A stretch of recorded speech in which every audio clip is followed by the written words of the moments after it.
ধর্মযুদ্ধের আগে আমাদের সেলজুকদের হারাতেই হবে। তুমি ওদের প্রাসাদে আমাদের পাঠানো গুপ্তচরের সংখ্যা বাড়িয়ে দাও তিতুস।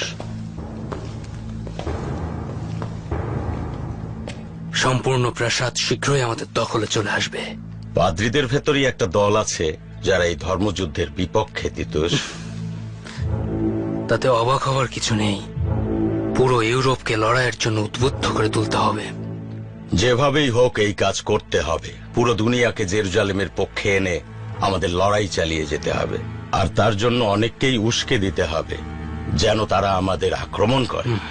কয়েকজন মূল্যবান কয়েদি আছে যাদেরকে আমরা কাজে লাগাতে পারি।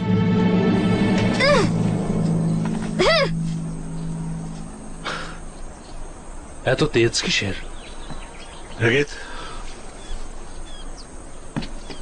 বিশল, জাহান্নামে যাও।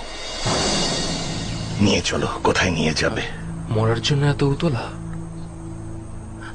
এই সুন্দরী শাহজাদি আর শাহজাদাকে ছেড়ে? তা নিয়ে তোমার এত মাথা ব্যথা কেন? যদি আমাদের সাথে যোগ দিতে তাহলে সেলজুকের সুলতান হতে আমাদের এত মাথা ব্যথাও থাকতো না।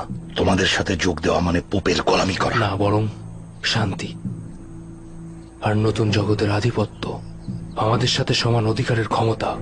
কিন্তু মুসলমানদের রক্ত তো ঝরতেই হবে, সে তো আল্লাহ লিখে রেখেছেন। আর তাও সেই সব মুসলমানদের হাতে যারা কিনা আমাদের সাথে হাত মিলিয়েছে। তা কখনোই ঘটবে না ইনশাল্লাহ। অবশ্যই ঘটবে। আর হ্যাঁ, তোমাদের যেসব লোকদের জাহান্নামে পাঠিয়েছিলাম তাদেরকে আমার সালাম দিও।